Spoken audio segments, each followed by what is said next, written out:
all of our materials and supplies to work with. I'm sure that a lot of you out there watching could maybe relate to our kids being home with us all day, every day. And while they are busy doing their home learning, I think it's also important for us to do some home creating. So I have a really fun, colorful way for us to keep the kids' hands busy, not only in the making of the project, but also long after, because it's a project that they continue to add to and they can play with all summer long. And what we're going to do is we're going to head to the wood pile and we're going to see whatever kind of scraps we have lying around. And you want a nice assortment of wood scraps in a variety of different shapes and sizes and thicknesses.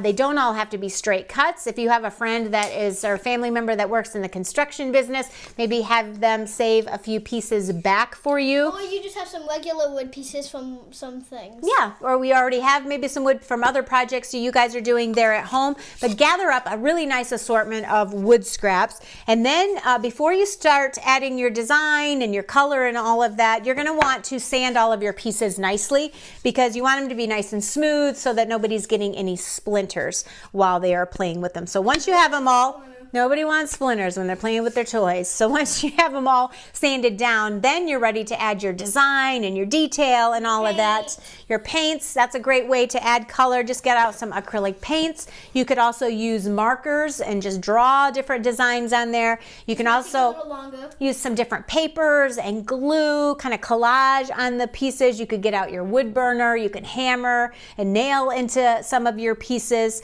But you really want to, be creative with what you see with the different shapes and sizes of the pieces.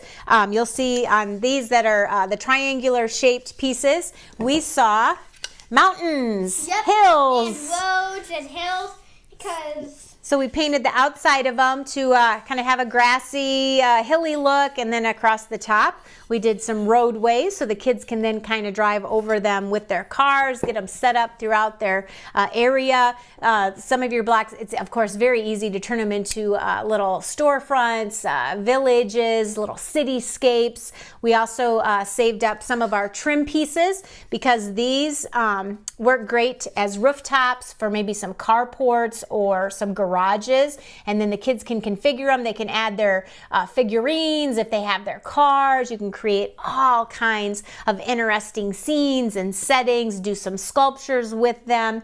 You have toy cars. Toy cars, that's right. What are you building here? I made a gas station. Oh yeah, look at that. She's got a gas station started. Every town needs to have a gas station for all their vehicles to get fueled up. But again, it's a really fun project to do as a family. Everybody grab a few pieces, put your own little style and twist on there, and then when it all comes together, you have a really cool, kind of an heirloom collection of your handiwork. So let the kids lead the way on the project, because it's really fun to see what they come up with, what they see. Their natural creativity and their imaginations just explode.